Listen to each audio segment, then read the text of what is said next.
Bonjour à tous et bienvenue dans cette vidéo dans laquelle on va revenir sur les nouveaux mensuels X-Men, donc qui sont sortis la semaine dernière je crois. Donc le nouveau lancement d'une nouvelle ère X-Men, etc. On va voir ce qu'il en est. Juste au préalable, donc j'ai normalement fait un post restreint à ceux qui soutiennent la chaîne pour signaler effectivement la personne qui avait remporté l'omnibus. Qui c'était tout simplement, donc j'ai son adresse mail, logiquement, donc son adresse postale, pardon. Donc voilà, ça partira fin de semaine, il n'y a pas de souci, je m'en occupe. Toujours au niveau des annonces légales, j'ai envie de dire. Voilà, donc Panini m'a renvoyé le truc, hein. Bon, je vous tiens au courant quand même, parce que bon, il ne s'agit pas non plus de faire que du bashing anti-Panini. Donc ils m'ont renvoyé effectivement ce que j'avais commandé, qui était un peu abîmé. Bon, malheureusement, les soft covers, bon, ils sont pas non plus en état nickel, parce que c'est toujours le même problème, hein. Déjà, je suis pas très fan personnellement des matériaux utilisés pour les soft covers. La cover, tout ça, mais bon, ouais, ça s'abîme vachement quand tu le mets dans un carton quand même trop large. Forcément. Par contre, ils m'ont mis cette fois, ce qui est intéressant, c'est le Blood Hunt que j'avais commandé, donc en hardcover. Donc ça c'est bien avec la version Red Band. Je pensais pas vous faire une vidéo sur le Red, enfin spécialement maintenant que vu que j'en avais fait une déjà quoi la semaine dernière. Peut-être que je le ferai tout de même parce que j'ai vu que c'est quand même assez relou. Genre déjà moi j'aime pas trop le principe du Red Band, mais donc en plus d'avoir des cases effectivement plus gore et des trucs rajoutés, etc. En plus, il y a vraiment des pages qui ne sont pas dans le comics normal, donc ça c'est quand même, vous avez vraiment plusieurs pages en plus, donc ça c'est quand même extrêmement, je trouve, problématique, et c'est vraiment vraiment chiant. Je crois celle-là par exemple, il me semble que celle-là n'est pas dans... donc peut-être que je ferai une vidéo juste pour comparer les deux, pour vous montrer ça, et pour vous parler donc, de ce principe des Red Band, donc je suis effectivement personnellement très loin d'être fan. Encore juste dernier petit truc avant d'attaquer. Si quelqu'un a une tablette à me conseiller pour lire des comics, je voudrais m'en acheter une, mais alors c'est une tablette, moi je voudrais vraiment... Enfin, j'aimerais autant que ça me coûte pas une blinde, quoi, parce que ça va être vraiment uniquement pour lire des comics. Donc voilà, si vous avez des conseils à ce niveau-là, n'hésitez pas, je suis preneur. Donc ce nouveau launch des X-Men, qu'est-ce que j'en pense? Moi, je suis pas ultra fan. Globalement, c'est pas dingo. Il n'y a pas grand chose, je trouve, à part Uncanny X-Men, que j'ai trouvé pas trop mal sur le premier épisode. Globalement, c'est pas foufou. Et sincèrement, je me demande quand même, c'est pour ça aussi que je vais peut-être jeter un coup d'œil sur les tablettes et sur voilà, sur les comics digitaux, parce que là, franchement, payer 30 balles, je sais pas qui peut payer, enfin, qui a envie de payer 30 balles, surtout pour ça, tous les mois, pour lire les X-Men. Sachant qu'en fait, parce que niveau quantitatif, ça va, vous avez quand même pas mal de choses, hein. Il y a plein de séries, plein d'épisodes, donc à 16 balles le volume en soi, par rapport à la quantité, ça va, mais par rapport à la qualité des comics, c'est un peu compliqué, je trouve. Moi, je me vois pas. Alors, je prendrai peut-être ceux du mois prochain, juste pour continuer, pour voir effectivement un peu comment ça évolue, mais après, à mon avis, je passerai soit au TPB VO pour les rares séries qui m'auront convaincu, c'est-à-dire probablement seulement Uncanny X-Men, et ou sur Marvel Unlimited, mais sincèrement c'est vrai que claquer 30 balles ou 40 balles si on passe en hardcover pour lire juste 2 épisodes de X-Men par mois, et après avoir plein de séries annexes franchement limite aux F, c'est un peu dur quand même, hein. Donc en plus, je vais vous montrer un peu le contenu. Je ne suis pas vraiment fan du mapping. Vous voyez là, vous avez en haut le volume 1 et en bas le volume 2. Ce que je n'aime pas trop dans ce mapping, là vous voyez le sommaire, c'est que globalement c'est pensé quand même pour vous obliger plus ou moins à acheter chaque mois les 2 volumes. Donc ça c'est quand même pas très globe je trouve, parce que vous voyez que la série X-Men, donc de Jed MacKay, la série principale, vous allez avoir un épisode dans le volume 1 et un épisode aussi dans le volume 2. Et pour les trucs 3 et 4, ça va être pareil, je crois. Donc c'est vrai que ce que j'aurais apprécié à la rigueur, ce qui aurait été fair play, je trouve, c'est de mettre, mettons, parce qu'on se doute bien que ce qui intéresse avant tout les gens, c'est X-Men et Uncanny X-Men, hein. Mais ce qui aurait été bien à la rigueur, c'est de faire regrouper les épisodes X-Men dans, mettons, les volumes impairs, après mettre des trucs complémentaires, ensuite faire à chaque fois les volumes pairs, mettre Uncanny X-Men, et là aussi mettre quelques séries annexes. Comme ça, la personne qui voudrait suivre uniquement X-Men ou uniquement Uncanny X-Men pourrait, comme ça, si vous voulez, claquer que 16 balles par mois au lieu de 32. Donc ça aurait été sympa. Moi, à titre purement personnel, ce que j'aurais vraiment apprécié, et il n'y a que comme ça que je pense que j'aurais continué à les suivre sur le long terme en VF, c'est de faire un volume, si vous voulez, qui regroupe le corps des X-Men, c'est-à-dire qui regroupe les séries X-Men à proprement parler, donc X-Men, Uncanny X-Men, et ensuite tu fais 1 ou 2 volumes avec les séries annexes. Alors forcément pour Panini, ça les intéresserait moyen parce que du coup ils se diraient non mais tout le monde va acheter le volume avec les séries X-Men et les trucs avec X-Force, X-Factor, tout ça, personne n'en a rien à foutre, les gens ils vont pas l'acheter. Ben oui mais bon, ça c'est le problème de Marvel, c'est le vôtre, hein. Et arrêtez de sortir 15 000 séries aux F quoi. Mais voilà, ça aurait été sympa d'avoir, je vous dis, un volume avec les séries X-Men à proprement parler, de façon à ce que tu puisses, pour, mettons, 16 balles, te lire tes X-Men, tes séries X-Men chaque mois. Là, ça passe. Là, devoir, je vous dis, claquer plus de 30 balles pour suivre les 2 séries X-Men, sachant qu'en plus, moi, je trouve que la série X-Men Jed McKay, elle est pas ouf. Franchement, après tout le reste, c'est relativement sans intérêt. Alors, je vais vous montrer ça dans le détail, bien évidemment. Ils ont mis des petites lithos au début, ça c'est sympa. Voilà, je vous montre ça. Là, logiquement, vous en avez 2. En tout, il y en aura 8. Alors, bon, c'est sympa ces trucs, mais moi je m'interroge toujours, vous en faites quoi après de ces choses, quoi, si vous les découpez, quoi, il faut vraiment, vous allez investir dans un petit cadre pour les mettre quelque part, ou quoi, parce que, tu sais que moi, toutes mes lithos, en fait, elles sont dans une grande enveloppe marron, donc c'est sympa, je suis très content. À la rigueur, j'aurais préféré le pins, personnellement, que je n'ai pas eu, malheureusement, je suis extrêmement déçu, mais bon... C'est pas grave, ils m'ont quand même envoyé 2 fois les trucs, donc ils se font quand même preuve de bonne volonté, Panini. Mais ouais, le pins, pour le coup, ça m'aurait fait marrer. L'édito, moi, je sais pas trop quoi en faire, en fait, à chaque fois, donc je vous dis, parce que tu veux t'acheter un cadre, ça va te coûter minimum 50 balles, quoi.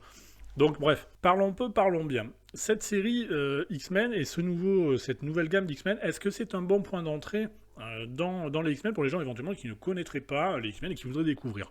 Alors pour moi, non. Pour déjà une raison très simple, c'est que c'est pas ouf. Et j'ai envie de dire, c'est une raison qui déjà se suffit à elle-même, hein. Donc non, je ne conseillerais pas d'attaquer par là, parce qu'en plus, vous avez plein de séries différentes dans ces revues, avec des dizaines de personnages. Pour la série principale, c'est vrai que si on n'a pas lu les trucs précédents, on est un peu largué, donc c'est parfois un peu rude à lire, mais surtout la raison principale, c'est que c'est pas ouf, quoi. C'est pas ouf. Il vaut mieux, si vous voulez découvrir les X-Men, prenez-vous un truc du genre Astonishing X-Men en poche, ça vous coûtera pas très cher, c'est très bien. C'est simple à lire, c'est facile à comprendre, même si vous n'y connaissez rien. Vous avez une équipe restreinte, c'est très fluide. Franchement, il n'y a aucun souci. Ça, c'est tout sauf fluide pour moi.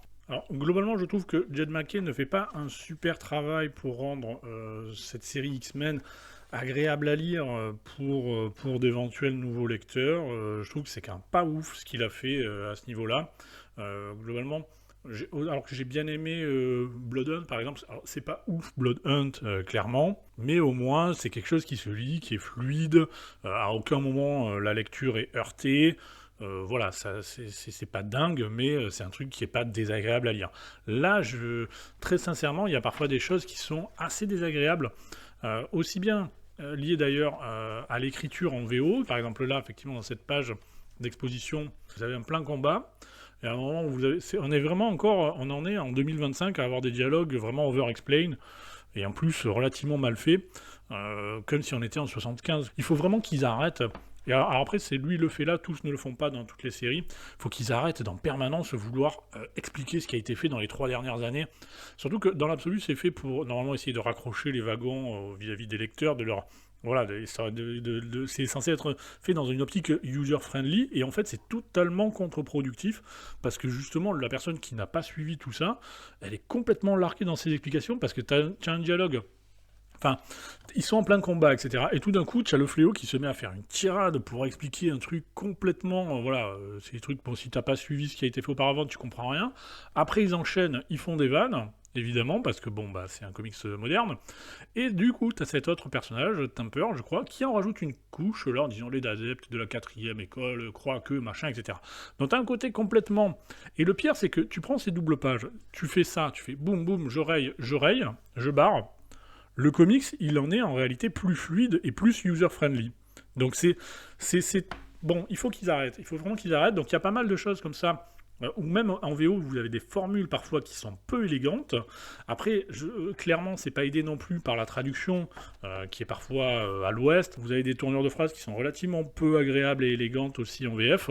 Donc je trouve qu'en termes d'écriture, personnellement, c'est pas dingo quand même. Là, par exemple, dans cela, on est dans Uncanny X-Men. Vous avez donc ce personnage, ils reviennent au manoir, etc. Ils veulent un peu tout raser. Alors je vais pas spoiler parce que je sais même pas qui c'est elle. Mais et ils veulent tout raser, et à un moment, elle fait, ça a l'air d'être une méchante, hein, et elle fait je veux que cette partie de ce délire onéreux dégage unilatéralement. Alors là, t'es là, quand tu lis ça, tu fais attends, quoi? Je veux que cette partie dégage unilatéralement? Mais qu'est-ce que tu dis, sérieux, quoi? Qu'est-ce que tu dis? C'est un truc, c'est complètement hallucinant. Donc j'ai regardé en VO, effectivement, par curiosité, pour savoir ce qu'il y avait marqué, et en VO, effectivement, la ligne de dialogue, c'est, attendez, je trouve, c'est I want this section of this wealthy delusion removed from the horizon. Donc ils ont traduit removed from the horizon par dégage unilatéralement. Alors là, sincèrement, je ne sais pas quel raisonnement ils ont suivi pour traduire ça. Ok, bah c'est sympa. Vraiment, bon, moi, je ne comprends pas. Après, mais il y a plein d'autres petits trucs comme ça. De choses qui ne sont pas forcément inexactes, mais qui sont peu élégantes. Vous voyez, par exemple, là, vous avez... À un moment, il rencontre un dragon et tout. On m'a dit qu'il en avait fait baver Iron Man et les Avengers il y a peu. Donc c'est vrai que quand tu lis ça, tu tiques un peu. Tu es là, tu fais quoi? Il en avait fait baver Iron Man et les Avengers. C'est une formule de phrase qui est peu élégante parce que toi, ton cerveau, automatiquement, normalement, il a envie de lire. On m'a dit qu'il en avait fait baver à Iron Man et aux Avengers il y a peu. Ton cerveau, logiquement, il a envie de lire ça. Donc, disons que je trouve que personnellement que c'est pas dingue quand même d'un point de vue écriture, mais je vais quand même passer en détail chaque revue pour vous dire ce que j'en ai pensé, pour vous montrer un peu ce qu'il en est des dessins. On commence donc avec la série phare, donc la série X-Men, scénarisée par Jed MacKay, dessinée par Ryan Stegman. Là où vous voyez a priori l'équipe. Sincèrement, c'est un peu les Teen X-Men en fait. Hein. Autant Uncanny X-Men, vous allez voir, c'est vraiment fait pour séduire un petit peu les fans de mon époque, on va dire. Là, on sent que c'est fait pour un public beaucoup plus jeune, parce que y a plus de personnages jeunes, et même les personnages qui sont censés être plus âgés, j'ai l'impression qu'ils ont 15 ans, que ce soit Cyclope et le Fléau. Alors moi, je suis pas un énorme fan du dessin, voilà, je sais qu'il est très apprécié, moi je trouve que ça y a un côté un peu Jones qui moi ne m'emballe pas plus que ça. Bon, c'est beaucoup, voilà, enfin vous savez, c'est le Fléau, on a l'impression qu'il a 15 ans aussi, il fait des blagues avec Magic, et t'as l'impression qu'ils ont le même âge limite, quoi. Puis il y a toutes ces histoires aussi, ils arrêtent pas de faire des références au côté du niveau mutant Oméga. Alors ça, je sais, j'imagine qu'il y en a qui aiment. Moi, je trouve que c'est... Alors, je sais très bien que ça ne vient pas de là. Hein. Ça a été créé avant. Mais bon, après, chaque scénariste décide d'utiliser ses références ou pas. Moi, c'est vrai que chaque fois que je vois un personnage, mais tu es un mutant de niveau Oméga, tu devrais pouvoir, etc. Je lève les yeux au ciel parce que, c'est un peu... Enfin, t'as l'impression de lire un truc écrit pour des enfants, quoi. Avec deux enfants qui se battent avec des figurines en disant « Mon truc, il est niveau Oméga, et moi, il est super Oméga. » Bon, c'est un peu comment essayer de donner de la substance de manière artificielle. Un personnage, bon, moi, voilà, ça ne m'intéresse pas vraiment. Voilà, graphiquement, c'est vrai que c'est pas pour moi. Mais l'histoire, globalement, c'est pas ouf. Je vous dis, c'est vrai que si vous n'avez pas lu les trucs qui ont été faits auparavant, bon, il y a des choses que vous n'allez pas comprendre. En soi, s'il faisait pas référence toutes les 2 minutes, à la rigueur, ça serait pas très gênant. Mais toujours est-il que là, on va voir qu'effectivement, ils ont l'air de voir des mutants qui se déclarent en étant adultes, etc. Donc c'est étonnant, ils vont investiguer, ils vont chercher Wolverine aussi. Bon, c'est pas trop... voilà, je vous dis, si moi qui n'ai pas suivi, j'ai lu Xbox, mais après tout le reste, j'ai pas vraiment lu parce que ça ne m'intéressait pas. Bon, on est un peu largué quand même, hein, clairement. Les personnages, je vous dis, c'est Cyclope, on a l'impression qu'il a 15 ans, aussi bien graphiquement que au niveau des dialogues. Dans l'épisode 2, on verra un moment, il tient des dialogues, t'as l'impression que c'est un ado, quoi. Vous avez toujours des formules comme ça, un peu, voilà, quand à un moment, la chauve qui dit « Les X-Men ne cachent pas nos monstres », c'est bizarre. Mais là encore, c'était en VO comme ça. Parce que c'est vrai que toi tu dis quoi, mais normalement c'est quoi si tu veux dire les X-Men ne cachent pas leurs monstres, de quoi ils parlent, etc. Machin. Donc c'est plein de formules qui sont peu élégantes, mais là en l'occurrence c'est en VO comme ça. Je vous dis c'est pas, moi je trouve que c'est pas très impressionnant d'un point de vue écriture, hein, mais en VO c'est pas brillant non plus je trouve quoi. Mais bon, après graphiquement c'est sympa, c'est joli, c'est juste que moi, a priori, ça ne me correspond pas. L'histoire ne m'a pas passionné plus que ça. Les enjeux, bon, c'est encore tôt. On voit que Wolverine, a priori, il veut pas trop faire partie de cette équipe, parce que bon, voilà, avec Cyclope, voilà, il a pas trop envie, on le comprend.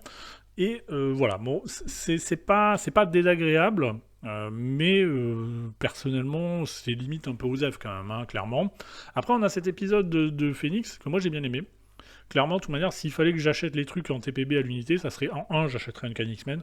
En 2, à la rigueur, je tenterais Phoenix, parce que j'ai trouvé ça pas désagréable en termes d'écriture. En 3, à la rigueur, effectivement, tu prendrais la série X-Men. Évidemment, ceux qui sont fans des dessins, j'imagine qu'ils le mettraient un peu plus haut. Et après, tout le reste, je pense que jamais de la vie, je l'achèterais si c'était vendu de manière individuelle.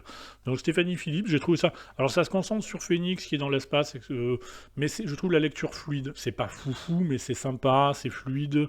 Voilà, on n'est pas... À aucun moment, la lecture est heurtée par soit une mauvaise écriture, soit un côté over-explain, où tu te dis, putain, mais qu'est-ce qu'il dit et tout, quoi.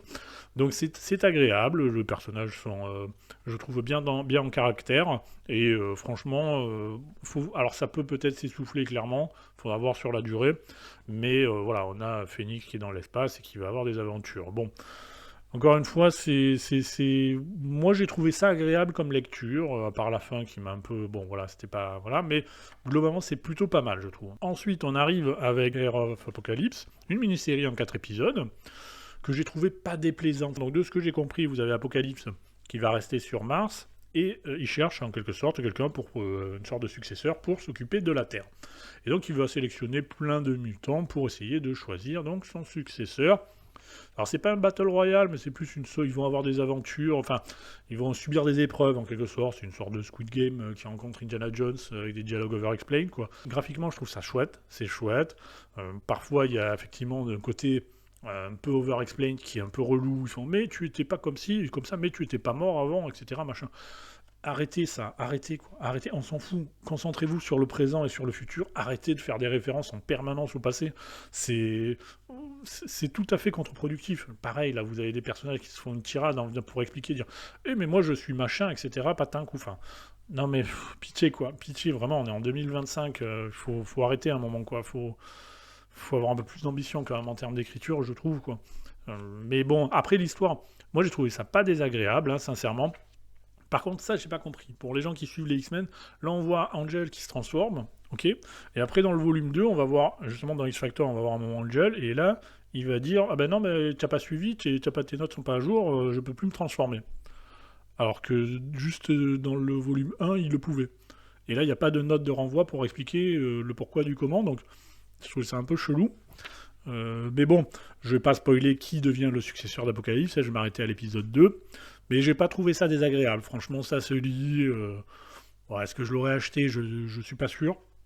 Mais voilà, c'est pas désagréable. Bon, mais sans plus. Il y a Génocide qui est sympa. Graphiquement, c'est chouette. Hein. Franchement, il y a moi, je trouve qu'il n'y a pas grand chose à dire à ce niveau-là. Après, ouais, c'est pas non plus de l'indispensable. Mais ça se lit sans déplaisir, clairement, donc j'ai envie de dire c'est déjà pas si mal. Oui, je sais, on a des exigences relativement basses maintenant, lorsqu'il s'agit de Marvel, c'est un peu triste. Mais bon, c'est comme ça. Donc là, on est au volume 3, je vais m'arrêter. Ensuite, on attaque avec le volume 2, où là aussi on va avoir d'autres séries X liées aux X-Men, avec principalement, évidemment, le fer de lance, ça va être forcément Uncanny X-Men, qui est plutôt pas mal. Hein, D'abord, on a quelques pages du Free Comic Book Day, avec Jubilee, et là on voit qu'a priori, elle va rejoindre l'équipe Uncanny X-Men. Alors je spoil, mais oui et non, non, je spoil pas vraiment, quoi. Enfin, on voit qu'elle va, elle va rejoindre les X-Men, puisque là, de toute manière... Et là, on a on voit qu'ils visent quand même vraiment le public ancien avec des personnages clairement restreints. Bon, vous voyez, Serval, Gambit, Malicia, Jubilee, etc. Il va y avoir Diablo aussi. On voit qu'ils retournent au manoir, et donc on voit qu'il y a quand même une volonté de revenir aux sources. J'ai envie de dire, c'est Gail Simone, vous voyez, équipe plutôt réduite. A priori, j'imagine que Jubilee va rejoindre aussi. Et alors graphiquement, je trouve ça très chouette déjà. L'histoire se suit de manière très agréable. C'est pas lourd. Les personnages sont agréables. Moi, j'ai bien aimé. Franchement, j'ai bien aimé. Il y a un petit côté volonté de revenir aux sources qui est pas déplaisant. Il faudra voir ce que ça donnera sur le long terme. Globalement, je vous dis, c'est plutôt bien écrit en comparaison du reste, à part cette case, là, et cette ligne de dialogue qui m'a fait... Mais là, pareil, je vous dis, c'est pas un problème de traduction, c'est en VO aussi, c'est assez mal écrit. C'est à un moment, à la fin du combat contre le dragon, etc., vous avez Malicia qui saute dans les bras de Gambit et qui fait... Il fait « Ah, tu sais quoi, Rémi? Quand on me demande, je dis que ma sexualité est avant tout 100% X-Men. » Voilà. Et en VO, c'est exactement ça. La traduction est tout à fait exacte. Mais là, c'est la seule ligne de dialogue que j'ai trouvée. Mais tu vas me dire, mais qu'est-ce que tu écris, Gail, sérieusement, quoi. Enfin, même en VO, c'est assez mal écrit, assez mal amené. Bon. Mais sinon, pour le reste, ça va. Franchement, ça passe. Hein. C'est plutôt agréable. Ça, à la fin, c'est plutôt sympathique aussi avec ce petit enfant qui a l'air malade, etc. Je vous passe les détails. Mais c'est plutôt sympa. On voit que là, ils ont une petite... ils ont un petit au coin du feu, ils discutent, etc. de leur avenir. On a vu, effectivement, dans la série X-Men que, clairement, Wolverine, il ne voulait pas rejoindre Cyclope et donc l'équipe X-Men de base. Et là, ils discutent de ce qu'ils veulent faire, etc. Et il met une petite cartouche à Scott, quelque part ça pourrait être aussi une petite cartouche à la série X-Men de base, puisque vous avez donc Wolverine qui fait, Malicia lui demande, on pourrait partir au nord, Cyclope est en train de monter quelque chose et tout, et là Wolverine il fait, imagine une communauté dirigée par Scott Summers, il serait partout à tout surveiller, je ne veux plus de ça, quoi que ce soit, ce n'est pas les X-Men dont tu parles. Donc, t'as l'impression que c'est une cartouche aussi bien à Scott qu'à la série X-Men de base. Donc c'était marrant. Moi j'ai bien aimé, quoi. C'était plutôt sympa. Mais donc voilà, on voit qu'ils vont essayer de faire quelque chose un peu à part, parce que bon, voilà, clairement, la série X-Men, ce n'est pas les X-Men tels qu'ils les conçoivent aussi. Donc il y a un côté méta un peu, parce qu'effectivement, tu vois qu'eux ils reviennent à une optique plutôt passéiste, enfin plutôt un peu les X-Men de mon époque, alors que la série X-Men de Jed MacKay, je vous dis, c'est les Teen X-Men, quoi, hein, clairement, quoi.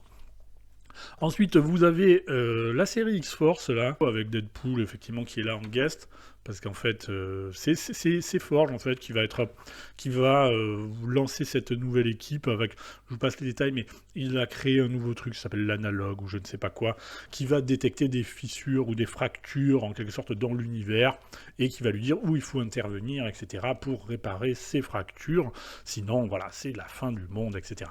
Donc on voit là l'équipe, et en guest star Deadpool. On voit que là, il y a Captain Britain et Askani, qui a priori sont donc Betsy et Rachel, si j'ai bien compris, qui sont en couple là. Et là, on voit donc cette histoire de cette nouvelle machine qu'il a inventée avec des fractures.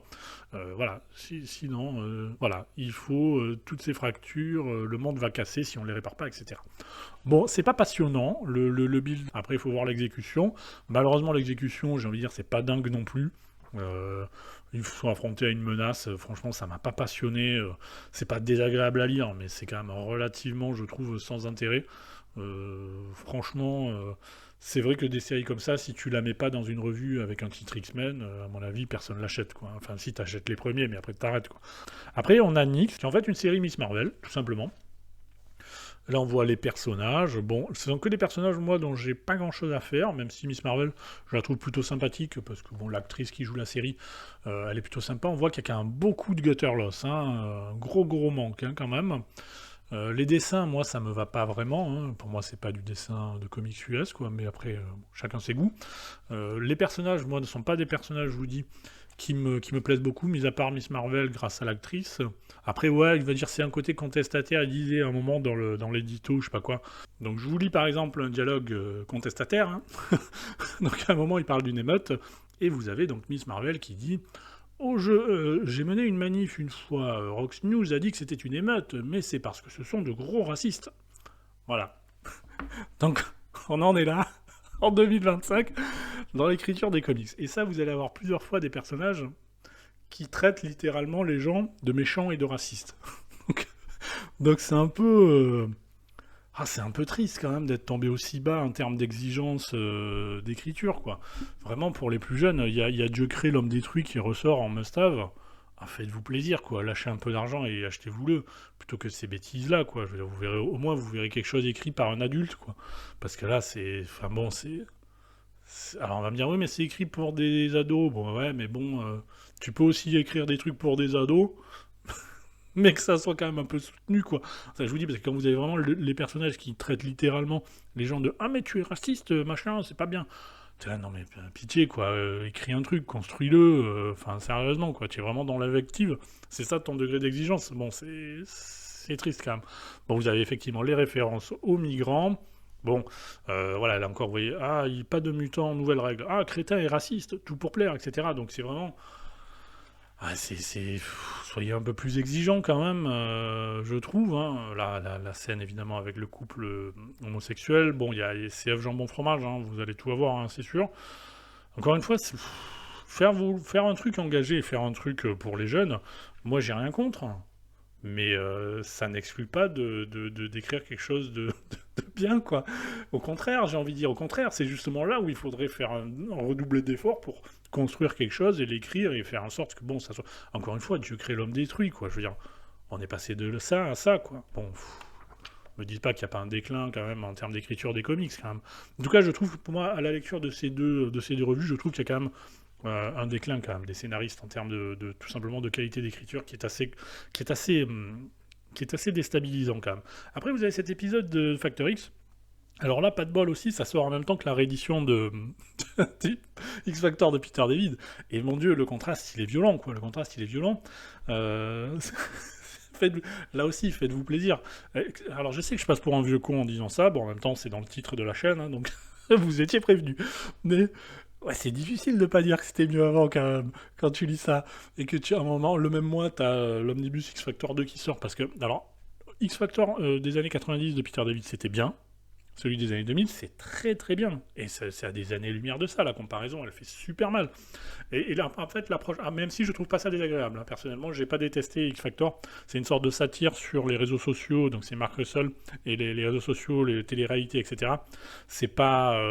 J'ai pas trouvé ça désagréable, il y a des vannes qui fonctionnent bien. Bon, par contre, le truc, t'as l'impression de l'avoir déjà lu 10 fois. et, et ça arrive, t'as l'impression aussi que ça arrive 15-20 ans trop tard. Mais bon, après, il y a quand même quelques vannes, je vous dis, moi, qui m'ont fait marrer, donc en soi, j'ai pas trouvé ça désagréable, mais c'est vrai que le contraste, il est singulier, vraiment, par rapport au truc dit Peter David, parce que dans Peter David, le X-Factor, l'approche a été diamétralement opposée. Il prenait des personnages peu connus dont les gens avaient rien à foutre, et il faisait un gros effort pour justement les rendre sympathiques et les rendre... voilà, les rendre attachants. Là, c'est l'inverse. Là, c'est il prend des personnages dont personne n'a rien à foutre et on va se foutre de leur gueule, mais à fond les ballons. Donc, il y a un côté un peu cynique, évidemment, mais qui est assumé. Donc, c'est pour ça que ça ne me gêne pas. À un moment même, vous verrez, le personnage le dit, que les personnages, on s'en fout, en fait. Quoi. Donc, c'est sûr que c'est une approche qui est radicalement différente de celle de Peter David. Moi, il y a des... Ouais, donc on va retrouver des personnages là. Bon, moi je vous dis les blagues, je les trouve que ça fonctionne pas mal. Je vous mets là une petite, je vous rapproche un peu. Donc il parle sur le tapis rouge de clickbait, etc. Puis on voit Rusty qui apparaît, Rusty Collins. Il fait ah je m'appelle Fire Fist. Alors dis-moi Fistfire, est-ce que ça te fait plaisir de rejoindre X Factor X, etc. Donc c'est des trucs. Moi ça me fait plutôt marrer. Voilà, c'est sans prétention, j'ai envie de dire, sans prétention.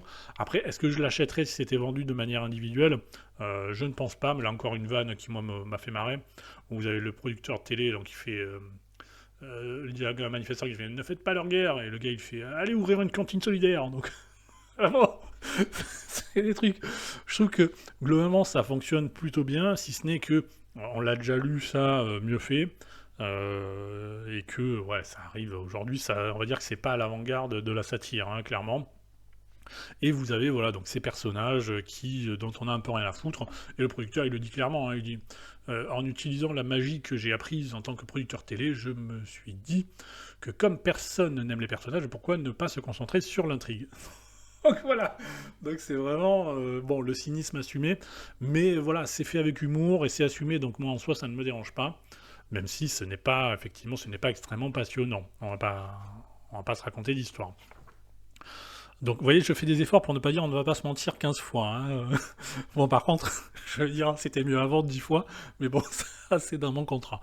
Non. Alors après, vous avez effectivement le deuxième épisode de la série X-Men par Jim Mackey. Là encore, ça m'a pas passionné.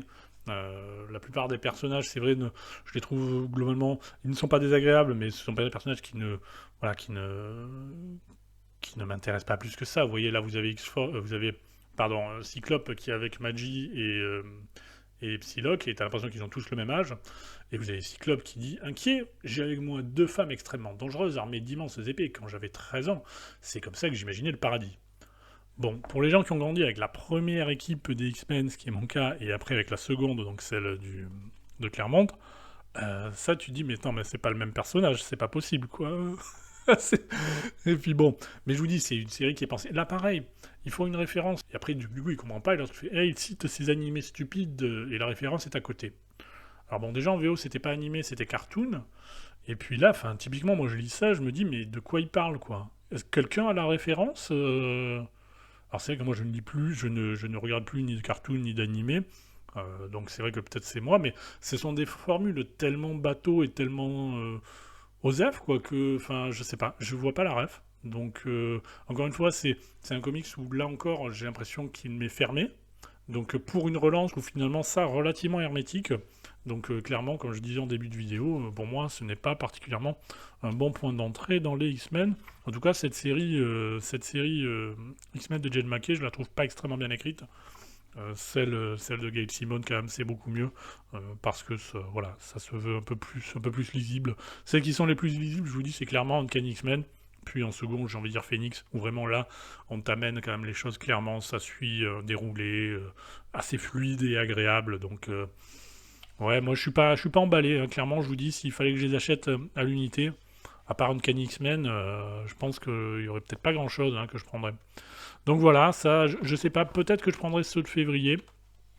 Après, si vous avez bien aimé, c'est pas grave aussi, hein. Vous avez tout à fait le droit, hein. C'est pas parce que quelqu'un dit qu'il aime pas que ça veut dire qu'il a raison, et vous, si vous avez aimé, vous avez tort, hein. Donc, il n'y a aucun souci, n'hésitez surtout pas à dire non, non, mais moi j'aime beaucoup, c'est très bien, tu dis de la merde. Bon, vous n'êtes pas obligé de dire tu dis de la merde, mais vous voyez ce que je veux dire. Il n'y a pas de souci, quoi. Je veux dire, il en faut pour tous les goûts. Après, c'est vrai que globalement, de ce que je vois un peu de partout aux États-Unis et en France, tout le monde a l'air effectivement de reconnaître que bon, bah, c'est pas dingue, hein. Donc à un moment, il faut peut-être se remettre en cause aussi, hein. Et là, je parle pas de Panini, hein, je parle de Marvel, hein, très clairement, quoi. Donc ouais, je prendrai peut-être ceux de février. Donc éventuellement, je vous ferai un retour. Mais après, je lâcherai l'affaire parce que c'est clairement, je vais pas lâcher 30 balles pour ça. À la rigueur, je prends les TPB. Pour 20 balles, t'as un TPB Uncanny X-Men, t'as 6 épisodes, même s'il n'est pas encore sorti. Et comme ça, t'as la moitié d'une année pour 20 €, quoi. Parce que là, il y a beaucoup trop de séries pour moi qui sont au mieux, voilà, sans intérêt, on va dire. Donc sur ce, je vous dis à bientôt. Je sais pas si j'ai le temps là de faire une vidéo Blood Hunt, vu que j'ai fait encore beaucoup trop long. Sur ce, je vous dis à plus.